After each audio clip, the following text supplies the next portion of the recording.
Gasoline prices hitting a new record high for the 10th day in a row, as new research suggests that the average U.S. household will now spend $5,000 per year on gasoline.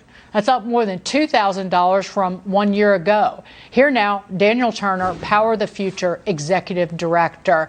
Dan, great to see you. The oil and the refining companies are doing all they can to get crude out of the ground and get it refined into gasoline and diesel. And there is not one smidgen, not one soupçon of help coming out of Washington. No, none whatsoever. And the attacks come from two different directions. On the one hand, you have the permitting process, you have land access. Just look at this last Good Friday before Easter when they made land available, but the Biden administration only made 20% of the land available. Last week, they canceled 1 million acres of land available in Alaska and off the Gulf Coast. So you have that aspect. And then on the other hand, you have the financial side where you have the administration and a lot of the ESG movement targeting anyone who invests in fossil fuels. So no one's going to invest despite the high prices because, quite frankly, they're petrified of the government regulatory environment. So you add those together, and what do you have? You have a dwindled supply, and that's why prices are as high as they are. ESG meaning environment, sustainability, and governance. And a lot of it you can see from the outside looking in. For example, the Securities and Exchange Commission attempting to implement climate change reporting requirements for companies. Also, what the Federal Reserve is doing is trying to add climate change to its list of as if they don't have enough on their plate, a list of priorities. But it's also what is said behind the scenes to financial firms about funding energy projects, fossil fuel projects. And that's where it becomes truly insidious. Yeah, and that's why we have to thank some people who have stood up for the industry. I'm thinking of people like Senator Joe Manchin, Senator Barrasso, right, who fought back from some of these radical nominees. The Fed nominee, Sarah Bloom Raskin, right, she wanted to bankrupt the fossil fuel industry.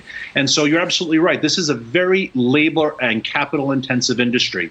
And if the capital dries up, there will be no investment, right? You don't just drill for oil on a whim and bring it to market. It's months and months and tens of millions, sometimes hundreds of millions of dollars of investment.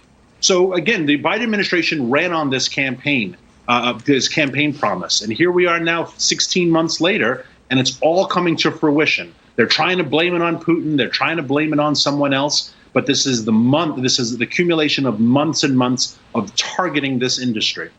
I have a chronic headache from beating my head on my desk listening to them talk about Vladimir Putin. They said it yesterday. They said it. Karine Jean-Pierre said it yesterday. Talked about it was Putin's fault, and the American people are not stupid, and so it's time to stop spitting in their faces, which is exactly what they're doing.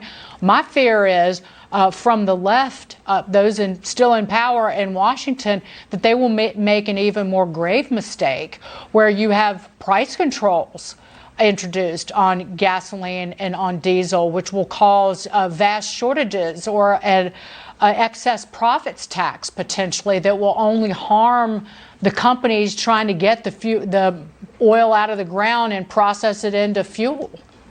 Yeah, price controls worked so well in the past when government tried them. Let's not double down. I'm pretty sure the next step of the Biden administration will do odd and even days with your license plate, depending upon whether or not you can get gas, right? They're going to come up with some inane policy to try to remedy this, where the best policy is just get out of the government's way. What happened in the previous administration, the miracle of the Trump administration, was that we didn't discover a new oil patch. We didn't develop a new technology. The Trump administration let the industry do what it does best. And when you allow the free market the freedom to operate, it produces more efficiently for the greatest number of people at the lowest price point. It drove the economy all through 18, all through 19. We can return to that. We have a winning formula, but you have to trust free markets and you have to trust freedom. And the Biden administration does not believe in that. They believe in government. I'm not going to give Republican governors a pass, either those who have, along with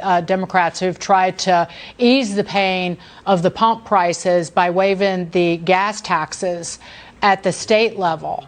That only encourages demand at a time when you need natural demand destruction, meaning that, people adjust their driving based on the higher prices, because it actually, as we've seen, doesn't help. Doesn't Yeah, help and, keep you know, contain fuel prices.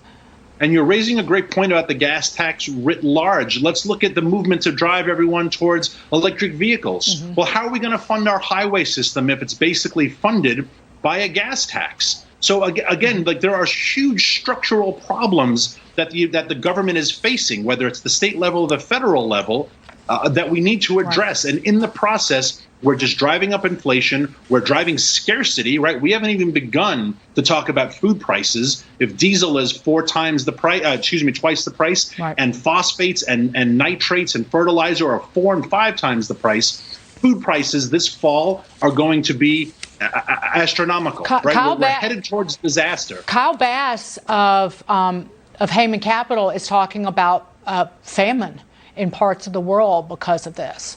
It's just devastating. Dan, great to see you. Daniel Turner, please come back. I'll see you soon. Absolutely. Thank you. Actress Ellen Barkin